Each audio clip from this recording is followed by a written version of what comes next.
Welcome back to channel. Geetu Mohandas டைரக்ஷனில் நம்ம யாஷ் நயன்தாராவோட ஆக்டிங்கில் ரெடியாக இருக்கிற டாக்ஸிக் அப்படிங்கிற ஒரு கனடா பீரியட் கேங்ஸ்டர் ட்ராமா மூவியோடைய நியூ போஸ்டர் இப்போ லான்ச் பண்ணியிருக்காங்க.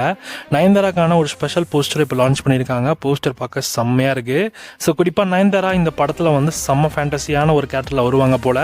இவங்க இந்த படத்தில் வந்து கங்கா அப்படின்ற கேரக்டர் தான் வராங்க. பட் ஆனால் அவங்களோட அந்த காஸ்டியூம்லாம் வச்சு பார்க்குறப்ப ஒரு மாதிரி ரொம்ப ரிச்சாக இருக்கிற மாதிரி தெரியுது. ஸோ கண்டிப்பாக ஸ்டோரி வைஸாக யாஷ் கண்டிப்பாக டிஃப்ரெண்டாக தான் பண்ணியிருப்பார். யாஷ் வந்து இறங்குற எல்லா ப்ராஜெக்ட்ஸுமே வந்து இதுக்கப்புறம் சக்ஸஸ் தான். ஏன்னா ஒவ்வொரு விஷயத்தையும் ஒன்று யோசிச்சு பண்ணிட்டு இருக்காப்புல.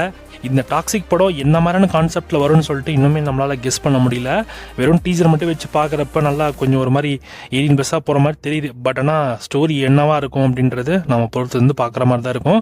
ஸோ டாக்ஸிக் திரைப்படத்திலிருந்து நயன்தாராக்கான ஒரு ஸ்பெஷல் போஸ்டர் லான்ச் ஆயிருக்கு. ஸோ போஸ்டரை பற்றி உங்களோட கருத்துக்கள் என்ன அப்படின்றத மறக்காம கமெண்ட்டில் கமெண்ட் பண்ணுங்கள்.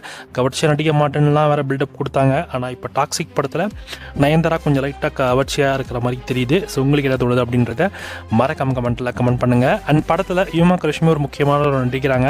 ஸோ அவங்களுக்கான ஒரு ஸ்பெஷல் போஸ்டருமே இப்போ ரீசனாக லான்ச் பண்ணியிருந்தாங்க. எல்லாருமே நீங்கள் பார்த்துருப்பீங்க நம்புறேன். And Kiara Advani and Tara Sutaria and Rukmini வசந்த்னு இந்த மாதிரி நிறைய பேர் இந்த படத்தில் நடிக்கிறாங்க. ஸோ பாப்போம் படம் எப்படி இருக்க போகுதுன்னு.